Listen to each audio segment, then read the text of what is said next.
Rowdy லிஸ்ட்டை எடுத்து எல்லாரையுமே வந்து வாரத்துக்கு 3 முறை ஒரு போலீஸ் ஸ்டேஷனில் கையெழுத்து போட வைக்கணும். ரொம்ப கடுமையான ஒரு போலீஸ் ஷோ ஆஃப் ஃபோர்ஸ் அப்படின்னு சொல்லுவாங்க. அவங்களுடைய பலத்தை காமிக்கணும். காவல்துறை தன் பலத்தை காமிக்கணும். அந்த பலத்தை காமித்தால் தான் மக்களுக்கு ஒரு நம்பிக்கை வரும். தொடர்ச்சியாக தமிழ்நாட்டில் கொலைகள் இன்னைக்கு 12ஆம் கிளாஸ் மாணவி ராமேஸ்வரத்தில் கொலை பண்ணி பிரச்சனையாக இருக்குது. இது வந்து ஒரு பெரிய வருத்தத்தை மட்டுமில்ல, அச்சத்தையும் ஏற்படுத்துகிறது. இதுக்காக தான் நான் வந்து ஒரு கோரிக்கையை வச்சேன். முதலமைச்சருக்கும் டிஜிபிக்கும் வச்சேன். தமிழ்நாட்டில் வந்து ஒரு பெரிய போலீஸ் ஆப்ரேஷன் நடக்கும். பெரிய போலீஸ் ஆப்ரேஷன்னா ஒரு சர்ச் அண்ட் ஆப்ரேஷன். ஒரு ராத்திரி வந்து பிக்கெட் போட்டு எந்த வெஹிக்கிள் மூவ் பண்ணாலும் எல்லாரோட ஐடி கார்டையும் போயிட்டு வெரிஃபை பண்ணணும். ரவுடி லிஸ்ட்டை எடுத்து எல்லாரையுமே வந்து வாரத்துக்கு 3 முறை ஒரு போலீஸ் ஸ்டேஷனில் கையெழுத்து போட வைக்கணும்.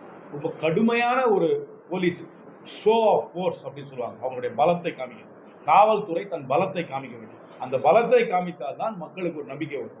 எல்லா ஸ்டேஷன்லையும் ரவுடி லிஸ்ட்டை எடுத்து அந்த ரவுடிகள் எல்லாம் லிஸ்ட்டை எடுத்து அவங்களெல்லாம் வந்து வாரத்துக்கு 3 முறை ஸ்டேஷனில் வந்து கையெழுத்து போடணும். ராத்திரி செக் போஸ்ட் எல்லா இடத்துலையும் வச்சு எல்லா வெஹிக்கிளையும் நீங்கள் வந்து செக்கிங் பண்ணி ஐடென்டிஃபிகேஷன் செக் பண்ணணும். அதில் யாருக்கா சந்தேகமாக இருந்தால் உடனே அவங்கள வந்து கஸ்டடியில் எடுத்து அவர்களுடைய வெரிஃபிகேஷன் பண்ணி தான் அவங்க வெளியே விடணும். ஒரு ஷோ ஆஃப் ஃபோர்ஸ் பண்ணாமல் இருந்தோம்னா இந்த மாதிரி தொடர்ச்சியாக நிகழ்ச்சிகள் நடந்து கொண்டு தான் இருக்கும். இது வந்து நிறுத்துறதுக்கு அவங்க அவுட் ஆஃப் த பாக்ஸாக இன்னும் ஒன்றும் பண்ணல. நான் மீண்டும் சொல்கிறேன், ஒரு தமிழ்நாட்டு காவல்துறை ஒரு ஷோ ஆஃப் ஃபோர்ஸ், அது கடுமையான ஷோ ஆஃப் ஃபோர்ஸ். அது ஒரு நாளைக்கு இல்லை, தொடர்ச்சியாக ஒரு 45, 50, 60 நாளைக்கு அப்படி பண்ணாங்கன்னா தான் இது வந்து ஒரு கட்டுப்பாட்டுக்குள்ளே வரும்னு நான் முழுமையாக நம்புறேன். எஸ்ஐஆர் பற்றி பல்வேறு கருத்துக்கள் சொல்கிறாங்க. இப்போ நீங்கள் எஸ்ஐஆர் நடக்குது.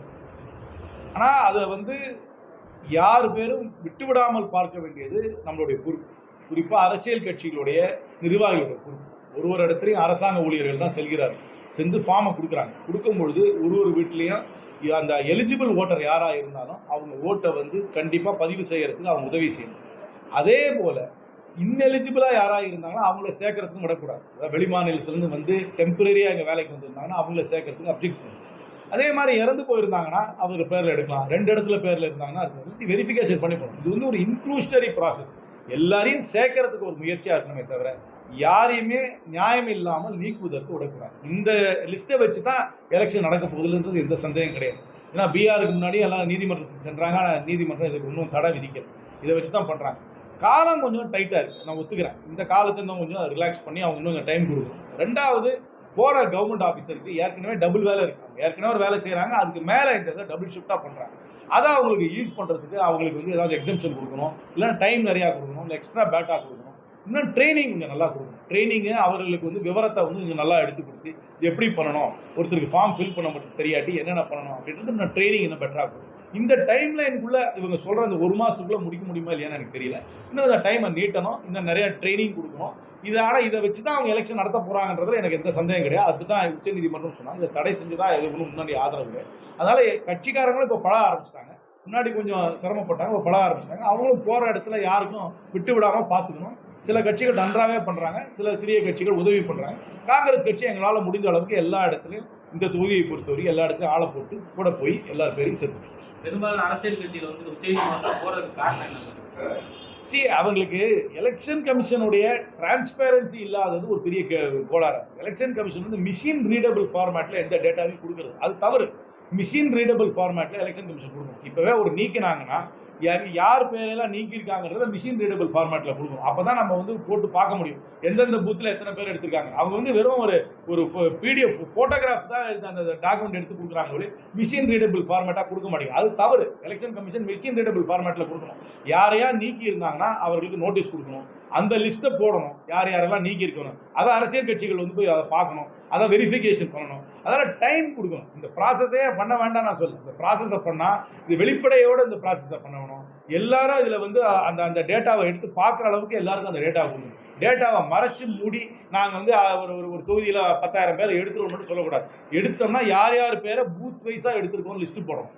அந்த லிஸ்ட்டு போட்டு அந்தந்த பூத்துக்கு அதை வந்து அரசியல் கட்சிகிட்ட கொடுக்கணும். அவங்க திருப்பி வெரிஃபை பண்ணி தான் அதை கடைசியில் எடுக்கணும். அப்படிது அதுக்கும் அது எப்படி சேர்க்கறதுக்கு நீங்கள் டைம் கொடுக்குறீங்களோ நீக்கிறதுக்கும் டைம் கொடுக்கணும். நீக்கிறதுக்கும் தன்னிச்சையாக நீக்கக்கூடாது. அந்த அச்சம் இருக்கு. ஒருதலை பட்சமாக தேர்தல் கமிஷன் பல இடங்களில் நடந்து கொண்டதுனால தேர்தல் கமிஷன் நடத்தை மீது இந்த சந்தேகங்கள் இருக்கதான் செய்கிறது. சார், நீ பிரதமர் மோடி கோயம்புத்தூர் வராது, விவசாயிகள் மாநாடுக்கு 18,000 கோடி ஒதுக்கிட்டாரு.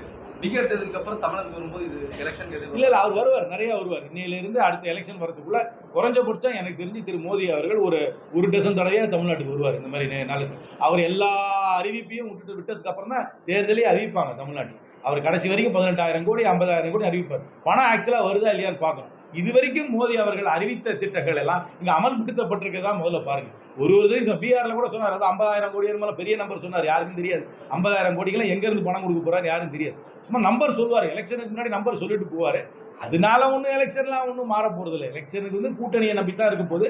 அதுக்கப்புறம் நேரடியாக மக்களுக்கு ஏதாவது நலத்திட்டங்கள் போய் சேர்ந்தா அது ஒன்றும் பாதிக்குமே தவிர பிரதமர் மோடி அறிவிக்கும் திட்டத்துக்கும் எலெக்ஷன் ரிசல்ட்டுக்கும் சம்பந்தமே கிடையாது.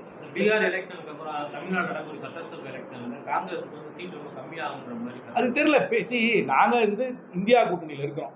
இந்திய அளவில் இந்தியா கூட்டணிக்கு காங்கிரஸ் கட்சி தலைமை தாங்கும். தமிழ்நாட்டை பொறுத்தவரைக்கும் திராவிட முன்னேற்ற கழகம் தலைமை தாங்க.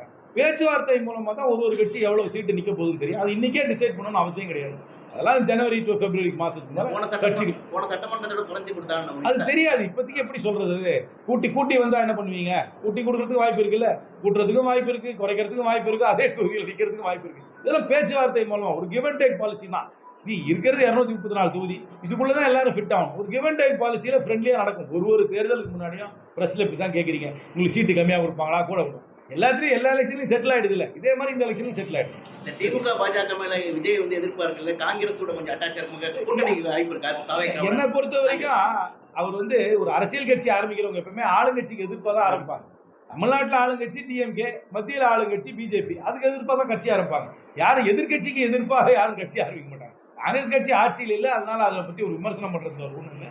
அவர் காங்கிரஸ், அதனால அந்த யதார்த்த அரசியல் உண்மையை நான் ஏற்றுக்கிறேன். அதனால் என்னை பொறுத்த வரைக்கும் நாங்கள் டிஎம்கே கூட்டணியில் தான் நீடிப்போம். டிஎம்கே கூட்டணி இந்தியா கூட்டணியில் தான் இருக்கிறோம். அதுதான் நீடிக்கும்னு நினைக்கிறேன். அதுக்காகவே இன்னொரு கட்சியோட சண்டைன்னு எங்களுக்கு அர்த்தம் கிடையாது.